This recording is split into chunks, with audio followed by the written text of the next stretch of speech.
are these people?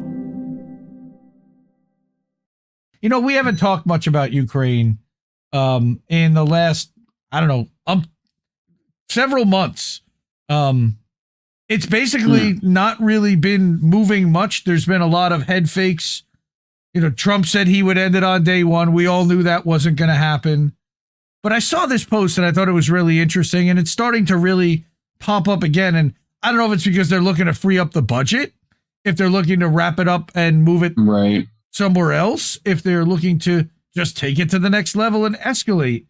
But it's really interesting to see how it's going. And so I look at this, the likely new shape of Ukraine. This is a Facebook post from a guy named John Melody, who I'm not familiar with, showed up in my feed.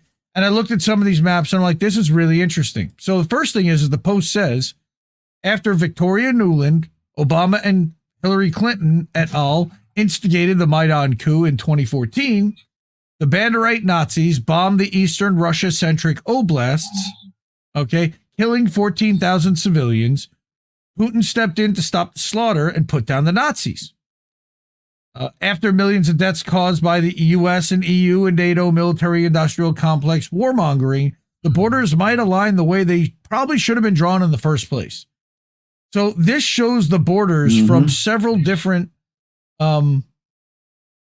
angles. Yeah, Russian speaking down at the bottom. Right. So this is, you know, Hungary, all right, is over here. And then you've got Ukraine here, of course, and then Novo Russia, and then Crimea, which is a whole Russia thing. All right. Now, what you're looking at here in 2014, all right, where it was occupied by the Russia states, right? And then you had armed insurgency in the Donetsk and Luhansk in the Donbass region. You had Crimea being controlled by Russia, right? And then you had the pro-Russian protests happening here, which ends up in, now they go back to the 2006 parliamentary election and show you several elections over time that the country was clearly split. Clearly. So it was and then, you know, look, they were bombing the separatists and the people, the Russian speakers over here, but still claiming the land and like, so this is for who voted for Yanukovych is all the red. Who voted for Timoshenko? Donbass. Right? Is the Ukrainians in the east, or I'm sorry, in the west, in the Kiev region, in the Kharkiv, even Kharkiv voted for Yanukovych. Right? And then you get to which ones speak Russian as a native language. Crimea and Luhansk, I believe that's Luhansk, that's Donetsk, or opposite way. All right. Mostly they're Russian speaking over here, and then less than 5% over here in the east. I'm sorry, in the west. I keep messing this up because I'm looking at this and I don't know why I keep thinking that. West. It's all east. Yes, the west. West. All right. West. So is this the way that this is the way that they were disputing it? Western Ukraine, you had central Ukraine, which had the Kiev region, Kyiv. Southeastern Ukraine is down here, right? Then you've got Crimea, again, always status disputed for some reason. And there's the Zakarpattia, which I guess would go to part of, what was it, Hungary? Sure. So this is the way I believe he sees it shaking out, right? Is that all of this would end up going basically to Russia, or at least this part and Crimea. I don't know what would happen with the rest of it. So this is the Ukrainian presidential election from 2004. It goes back even further. Yanukovych versus Yushchenko, right? Still, you could see there's a clear split. 2004 election results. I think this is back to the beginning. Yep. So, yeah, they should have just drawn the maps like that in the first place and basically let Russia have that part and none of that would have been necessary. Except that I think that that's a little naive. So Sure. I decided to bring an article by the Dissident to explain a little bit more how the West provoked that war in Ukraine. He actually followed it up later on with a follow-up later on in the week about what's happening now. But with Trump and Putin's recent meeting, it's worth looking back at the history of the war, and he breaks it down into 4 segments in expanding NATO, into looking deeper into the Maidan coup in 2014, into the effort to prolong the war, and then analyzing it from the current situation. So he starts by saying that Trump and Putin's Alaska meeting wrapped up with no real answer as to whether there would be a negotiated peace deal to end the war in Ukraine. I think we're pretty confident that's not going to happen at this point. Like, that was just kind of a head fake, right? As Kelly Bokar Flahos from Responsible Statecraft noted, quote, no deal nor a framework for a deal was announced after the meeting. Now, while the meeting will hopefully make inroads to soon end the war in Ukraine, the real question is, how did it start in the first place, and what originally soured U.S. and Russia relations? Hidden answer to this question, never reported in mainstream media, is a coordinated neocon campaign to launch a new Cold War with Russia and provoke a Russian invasion of Ukraine to use the country and its people as cannon fodder to weaken Russia. So in this article, it reviews the real history of the Ukraine war and the new Cold War with Russia. That's the whole idea here. So the first thing again is, and I think that we've talked about the expansion of NATO. Since the end of the Cold War in 91, Russia experts across the board warned that expanding NATO membership eastward would ruin America-Russian relations, right, and launch hostilities between the two countries. In the 97 op-ed for the New York Times, George F. Kennan, all right, some well-respected U.S. diplomat, wrote that expanding NATO would be the most fateful error of American policy in the entire post-Cold War era. No argument. He warned that such a decision may be expected to inflame the nationalistic, anti-Western, and militaristic tendencies in Russian opinion, to have an adverse effect on the development of Russian democracy, but also to restore the atmosphere of the Cold War to East-West relations, right? And to impel Russian foreign policy in directions decidedly not to our liking. So, and last but not least, it might make it much more difficult, if not impossible, to secure the Russian Duma's ratification of the START II agreement, right? And to further reductions of nuclear weaponry. Again, this was 1997. Right. He The noted, Hawk II agreement. right? He noted that this view is not only mine, but is shared by a number of others with extensive and, in most instances, most recent experience in Russian matters. They just didn't care. NATO ignored this warning and expanded NATO to Czech Republic, Hungary, and Poland in 99, Bulgaria, Estonia, Latvia, Lithuania, Romania, Slovakia, and Slovenia in 2004. NATO also bombed the former Yugoslavia, a Russian ally, in 99, leading to its balkanization and breakup. I wonder if that strategy is happening right now. The bombing was billed as a humanitarian intervention. Sound familiar? Done to protect Albanians in Kosovo from the Serbian government led by genocide heir Slobodan Milosevic. But in reality, it was geopolitically motivated. Say that 5 times fast. Slobodan Milosevic? I could do that. Yeah, I'm not going exactly. to. Sounds like a Pokemon evolution is what it sounds like. All right, But so what do I know?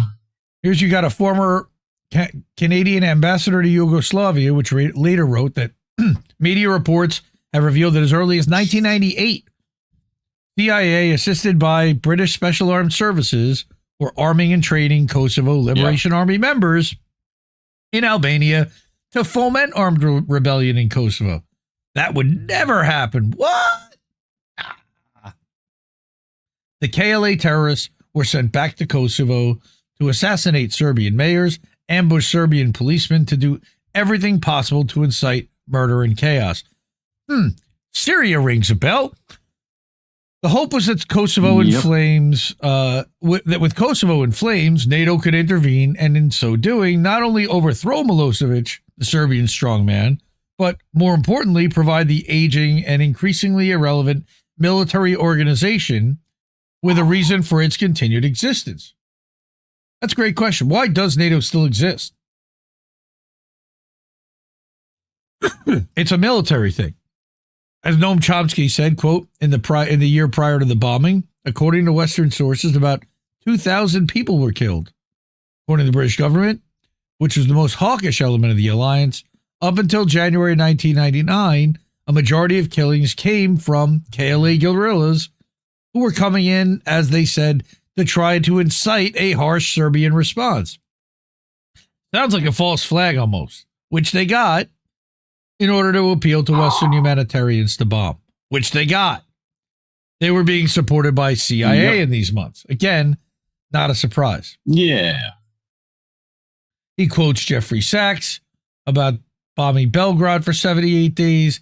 Chomsky, more Chomsky. By 2008, the U.S. again was given a dire warning about its provocative policy towards Russia, this time from the ambassador to Russia, Bill Burns, who later served as Biden's CIA director and inflamed this whole fucking thing. Yep. He knew better than anyone. Mm-hmm. In a secret memo later released by WikiLeaks, Burns gave a prophetic warning saying Ukraine and Georgia's NATO aspirations not only touch a raw nerve in Russia, they engender serious concerns about the consequences for stability in the region. Not only does Russia perceive encirclement and efforts to undermine Russia's influence in the region, but it also fears unpredictable and uncontrolled consequences, which would seriously affect Russian security interests. Yes, they are worried about what we're doing. They've seen what we've done in Libya and everywhere else to try to destabilize strong governments that have resources. All right. Burns even correctly predicted that NATO expansion in Ukraine and Georgia would lead to a civil war in Ukraine and a Russian invasion, writing that, quote, experts tell us that Russia is particularly worried that strong divisions in Ukraine over NATO membership, with much of the ethnic Russian community against membership, could lead to a major split involving violence or, at worst, civil war. In that eventuality, Russia would have to decide whether to intervene, a decision Russia does not want to have to face. Huh. So you mean our own CIA director is acknowledging that Russia didn't want to have to face that, and that we pushed him into it because NATO was bombing the Russian-speaking portion of Ukraine. Yep. Again, despite this accurate warning, NATO announced at the 2008 Bucharest summit that, quote, NATO allies welcomed Ukraine and Georgia's Euro-Atlantic aspirations for membership and agreed that these countries will become members of NATO. They're still not, by the way, today. Yep. And the reason why is because Russia's worried and would probably invade any country that did, because they don't want to see NATO at their doorstep. Okay, so this is the email from Burns. Then you've got here NATO announcing its intent to expand membership. Then we get into Maidan. By 2013, CIA came up with a plot to overthrow governments surrounding Russia and turn them into Western puppet states to use against Russia. The president of the NED, Karl Gershman, who's a cutout of the CIA's regime change arm, even laid this out in an op-ed in the Washington Post. They just tell it right up front. He wrote that, quote, the United States needs to engage with the governments and with civil society in Ukraine, Georgia, and Moldova. I believe we've seen that happen in Georgia and Moldova now, with the ultimate goal of regime change in Russia, writing, quote, Russian democracy can also benefit from this process, only if they are, of course, subservient to the U.S. Continuing, Ukraine's choice to join Europe will accelerate the demise of the ideology of Russian imperialism that Putin represents. Okay, there are signs of the emergence of a new Russian nationalism. The strong performance by opposition leader Alexei Navalny in Moscow's recent mayoral election and polls show greater opposition to Putin than the Russian provinces, his traditional support base. This nationalism is concerned not with the restoration of Russia's imperial greatness, which would be inconceivable if Ukraine joined Europe, right? But with fighting corruption and addressing the severe economic and social problems of the Russian people. Quote. Now notice, again, CIA agent Alexei Navalny, who's now deceased, and this is right. This was the CIA's regime change arm article. Putin's a madman, right? That was laying the groundwork. In this regime change plot against Russia, they go to the Russians? He wrote that Ukraine is the biggest prize. Indeed, since 91, the U.S. has spent $5 billion on propaganda operations in Ukraine to try to turn it into a more pro-West and anti-Russia direction. God, we just have to have those Nazis on our side, I swear. This ramped up in We are the United States government. We don't do that sort of thing. This ramped up in 2013 when the U.S. poured hundreds of thousands of dollars into quote-unquote think tanks that organized protests against Ukraine's then democratically elected president, Viktor Yanukovych, which eventually devolved into a far-right coup that deposed him and allowed the West to install a puppet government. It was a color revolution. Journalist Branko Marticic. Go ahead. Didn't go too well. No. So those color revolutions don't work out all that great.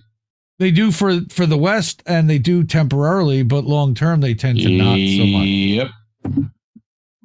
Journalist Branko Marticic, who is with Jacobin, a DSA member, noted that the U.S. funded groups like New Citizen, which the FT reported, quote, played a big role in getting the protest up and running, led by a pro-EU opposition figure. Wonder how that happened. After Yanukovych was deposed, Jeffrey Sachs was asked to advise new Western-installed Ukrainian government. How convenient. I wonder how it is that Jeffrey Sachs gets that kind of an invite, yet he's allowed to go out and tell the truth on independent media. Nobody ever asked that question, but I will. Later on the show Breaking Points, read the article shared to Indie Media today, and tomorrow and the day after about Breaking Points from 2022. Jeffrey Sachs revealed that U.S. officials bragged about funding think tanks that got the coup up and running, saying, I flew there to Ukraine, and when I got there, somebody representing an American NGO, somebody explained to me how much American money had gone into pumping up the Maidan coup. He's got a weird accent. He said, I saw it, the American said. I thought you were just doing Gilbert Gottfried. We gave $50,000 to this one think tank, $5 million to this one, $5,000 to this one, and so forth. They're just bragging. They did it through USAID and NED. They did it through think tanks. They did it through Project for a New American Century. The protests were eventually taken over by a large host of far-right militias like Red Sector, right? Follow Moss Robeson for more about the Ukrainian Nazis. All right. American Senators Chris Murphy and John McCain were even went to Ukraine to stand with the far-right leader, Ole Tyahnybok, as he called for the overthrow of Yanukovych, duly elected. All right, then you had... I smell PayPal Mafia upcoming. You would smell Omidyar somewhere in the background. Yeah. Right? When returning from Ukraine, Murphy went on C-SPAN and bragged that the U.S. was behind the coup against Yanukovych. Jesus Christ. Yeah, that happens. Other people can just go back to their countries and brag that they instituted a coup and left. He bragged with respect to Ukraine, we have been very much involved, and we have members of the Senate who've been there, members of the State Department who've been on the square. You mean CIA agents. He also bragged that it was our role, including sanctions and threats of sanctions, that forced in part Yanukovych from office, and then boasted that the U.S. helped to lead this change in regime. Yes, they did. And he's still in office to this day, by the way. Like I said, another far-right group that was influential in the coup was Right Sector, which committed a series of massacres against protesters, which were then blamed on Yanukovych and used by the U.S. as justification for backing the coup. And then they supported the murderers that did it. The most consequential massacre occurred on February 20th, 2014, with 48 protesters killed by sniper fire in Maidan Square. That's why they call it the Maidan coup. The Ukrainian-Canadian professor of political science, Ivan Kachanovsky, has compiled a large database of evidence proving that the massacre was carried out by Right Sector and falsely blamed on Yanukovych's forces. Kachanovsky uncovered that 51 out of 72 wounded Maidan protesters with whose shooting on February 20th Berkut policemen are charged and whose testimonies were revealed testified at the trial and at the investigation that they had been shot by snipers from Maidan-controlled buildings or areas, had themselves witnessed snipers there, or had been told by other Maidan protesters about such snipers. This was not a mystery. Right? Forensic medical examinations done by government experts were first made public during the massacre trial and revealed that the absolute majority of protesters were shot from the side or back and from top to bottom. That's from sniper fire.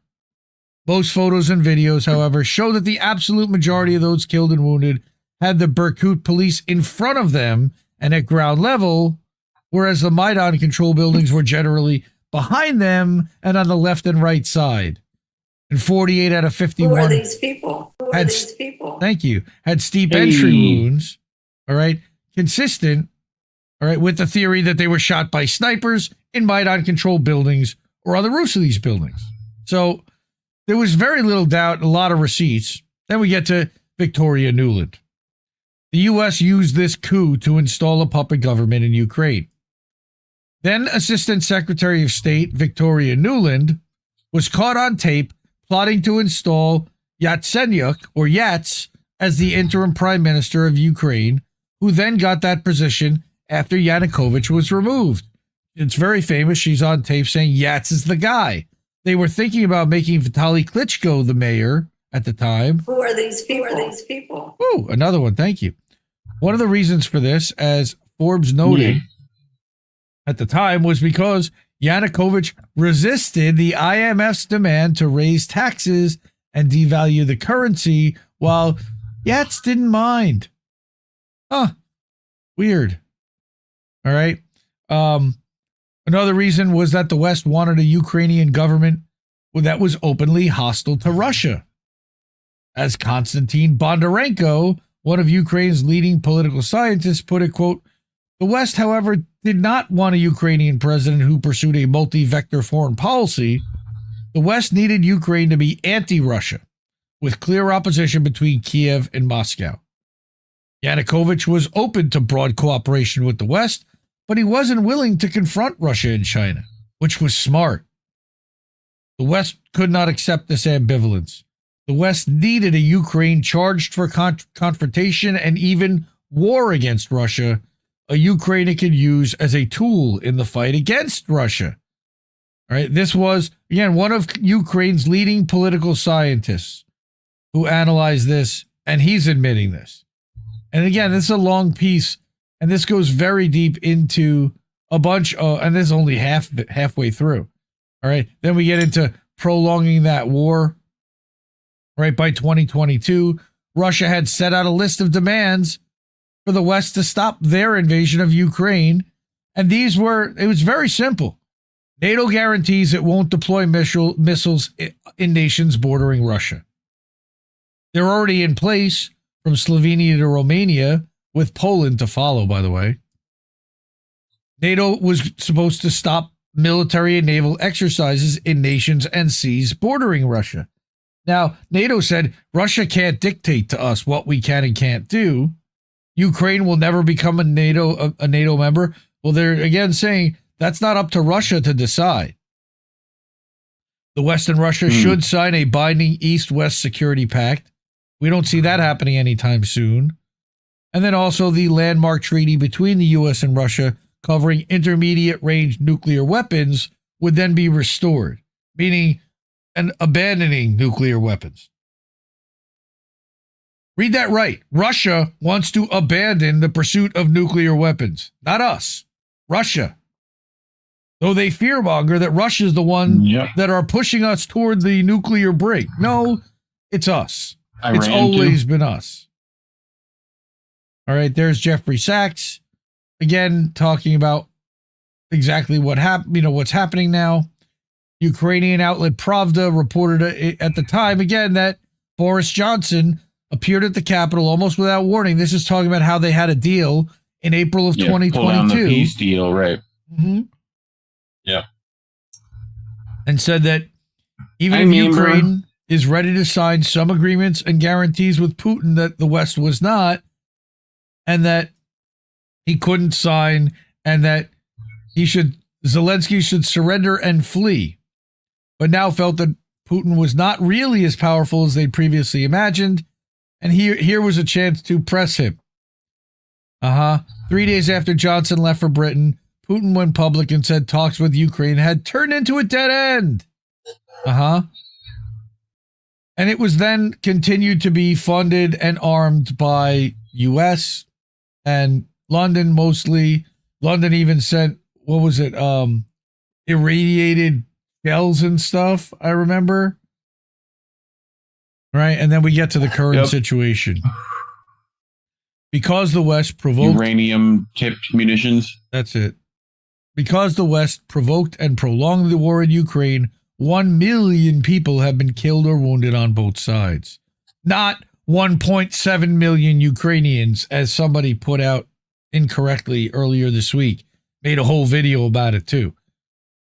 They added up the totals at the end of each year, which were cumulative, and acted like that was the total for each individual year, which when you added it up, added 1.7 million, but that's not what it was. Ukraine's lost about 650,000, I believe. Yeah.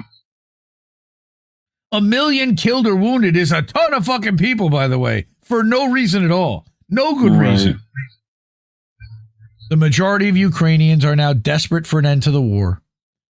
According to a recent Gallup poll, 69% of Ukrainians say they favor a negotiated end to the war as soon as possible. I don't necessarily believe a Gallup poll either in Ukraine, compared with 24% who continue to support.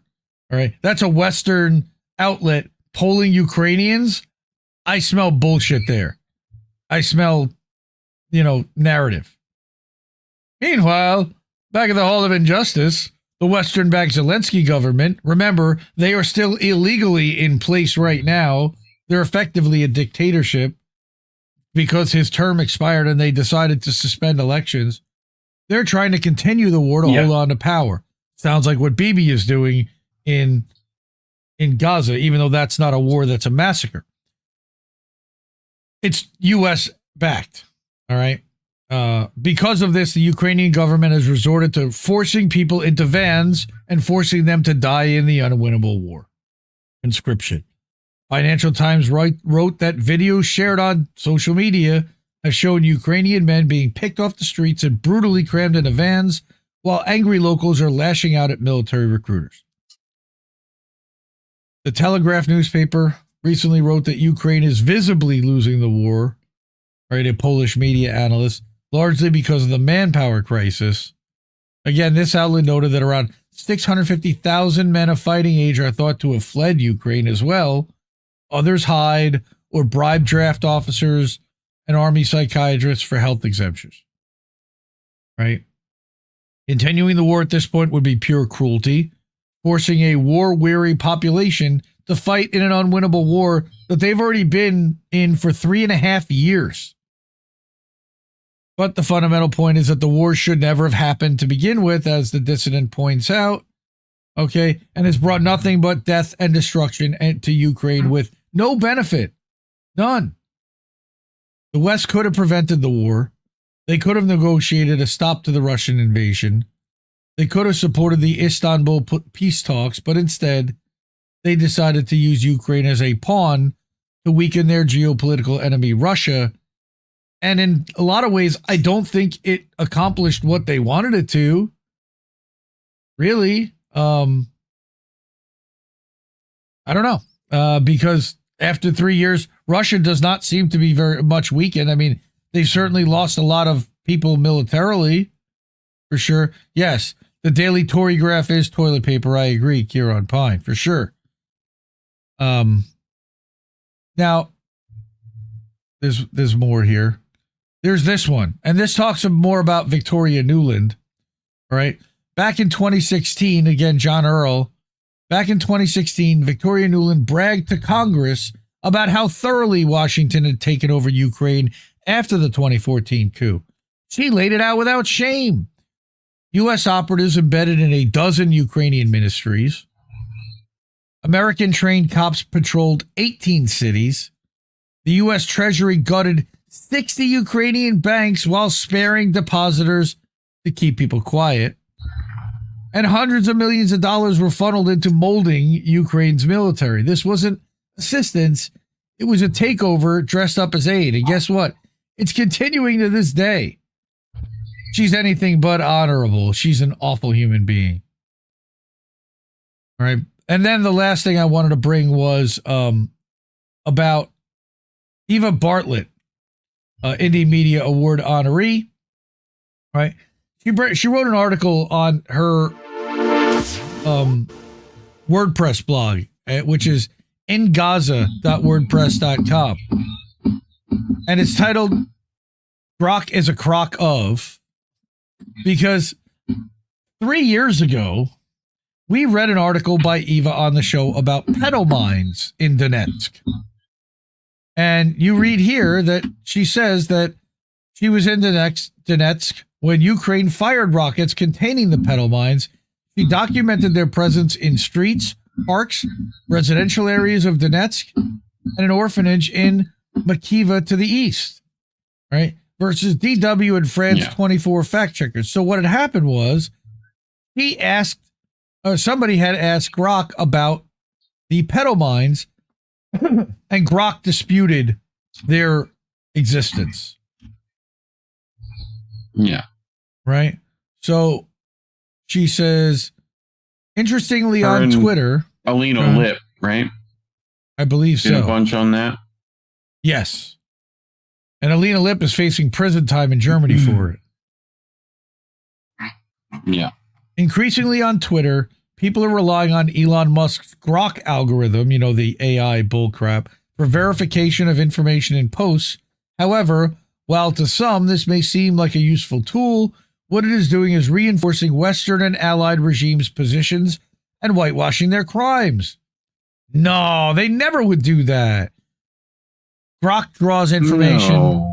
Grok draws information from dominant narratives, usually established by legacy media, with its very long track record of pro-Western lies and war propaganda, to conclude whether information in particular post is true. Grok, is this true? When it comes to matters in which the West and Israel, among others, have a vested interest in controlling the narrative, Grok sides with the claims purveyed by legacy media. Instead of providing objective, truthful answers, it creates a propaganda loop of actual disinformation. Again, which was exactly the point. All right. Thus, as was the case some days ago, Grok determined that a post of Eva's in Ukraine's use of intentionally banned pedal mines against Donbass civilians was pro-Russian disinformation, and that evidence suggests that PFM use in Donetsk was likely a Russian false flag, not Ukraine. Okay, except that she had pictures with the fucking markings on them from, like, got them personally. This in spite of the fact that, again, I was back in Donetsk in late July 2022 when Ukraine fired rockets containing hundreds of these mines on Donetsk and surrounding areas.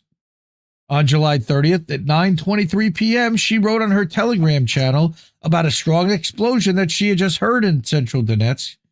An hour later, DPR journalist Georgy Medvedev wrote on his channel warning civilians not to go near the mines and not to walk on grass or areas where they could have landed. In fact, for weeks after, she walked constantly looking down at her feet and avoiding anything that was visible pavement. So tiny and difficult to see are these mines. And again, there they are. She's got them kind of cordoned off and chalked off. It's this little thing right there. Yep. There's an further down below, there's another photo that's more up close. Right here they are. She's saying that, again, from August 1st, even with warning, these nefarious petal or butterfly mines dropped by Ukraine on Donetsk are hard to see and easy to miss. Ukraine is committing war crimes against the civilians of the Donbass, and they have been for 8+ years. There they are. That's a petal mine. So you step on that, you go boom. Yep. They're the size of an average lighter, brown or green, and blend in very well wherever they land. Even when I saw a sign with a warning of a mine, it was difficult to initially see them. These high explosive pressure mines mutilate or tear off feet and legs up to the knees, but also explode hands or animals. According to Konstantin Zhukov, chief medical officer of Donetsk ambulance service, right, a weight of just 2 kilograms is enough to activate one of the mines. Sometimes they explode spontaneously. If they aren't disturbed, they can lie dormant for years and still work. As she wrote at the time, according to DPR Emergency Services, Ukraine fired rockets containing cluster munitions with over 300 petal mines inside. The cluster explodes in the air, disseminating the mines widely. Due to their design, most land without exploding. Even after sappers had cleared an area of the mines, a strong wind or rain could and did dislodge the mines, which landed on rooftops or in trees. So you still had some falling down. The mines are indiscriminate weapons which pose great danger to civilians. Ukraine signed the anti-personnel mine. Go ahead. They were they found them in playgrounds and civilian areas, parks, things like that. So, yep. All right. She says she documented the mines, the emergency sappers clearing and the destruction of the mines in various regions of Donetsk and Makiva, which is east of Donetsk. She wrote about them, then wrote a follow-up article 3 weeks after the late attacks, highlighting that by that point, 44 civilians had been maimed by the mines, 2 of whom died of their injuries. Then in that November, she had met a 14-year-old boy being treated in a Donetsk hospital after he stepped on a mine in a playground, losing his foot to the explosive. It should be noted that Ukraine first deployed these mines in March of 2022 during the battles for Mariupol. As of July 9th of this year, 186 civilians have been maimed by the mines, including 11 children, 3 of whom have died from their injuries. There's a propagandist telling a CIA agent all about them. But Eva likes those guys. Yeah. Grok's dubious but very partial Western sources, of course. All right, again, she's then pointing out about how they're relying on Deutsche Welle and France 24 and Reuters, and we're going to talk about Reuters and their writers even speaking out against just how much they're propagandizing the West and how they're pushing pro-Israel propaganda. All right. What channel is this? What is this about? Who are these people? T to T? Who's that T to T guy? I don't know. All right. Who did Grok deem credible? The very partial Western NGO Human Rights Watch, which in February of 2023 surprisingly issued a report about Ukraine's use of the mines in Izium, but unsurprisingly not on their use of the mines in Donbass. So that's really interesting. So they're already been known to use these mines elsewhere. Russia has not.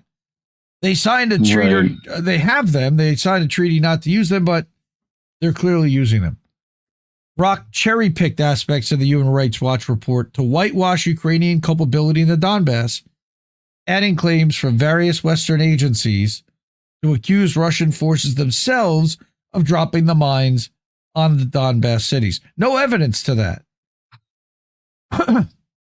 As they say, none of Grok's sources were anywhere near Donetsk to investigate Ukraine's deploying of the mines.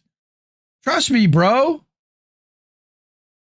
Similarly, some months ago, Eva came across and refuted Grok's repeating of the Legacy Media 22 claims of the alleged mass graves outside Mariupol. That's another, propaganda narrative that was pushed.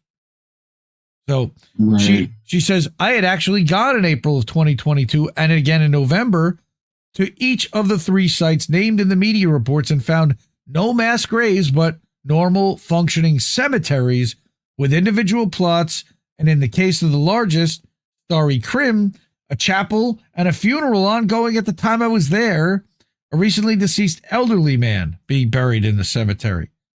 So, no evidence. Again, she's got the photos. Right? None of the sources cited in the media's baseless accusations were anywhere near the 3 cemeteries, which they dubbed mass graves. Again, they were getting this straight out of CIA and pushed through the propaganda networks of Reuters, which and then that disseminated through DW and France 24 and the USA Today and every major newspaper around the world. It's insane. The issue isn't even about this algorithm's discrediting of Eva's reports, which are reports which other journalists find credible, but it's that it's using the same clearly partial sources that legacy media uses to justify or whitewash NATO and allies' crimes.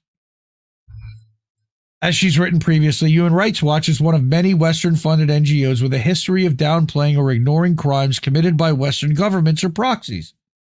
Go figure.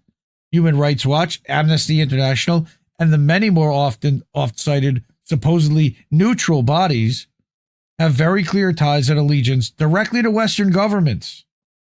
Citing them as credible, as noted previously, creates a propaganda loop of disinformation that aligns with Western objectives around the globe.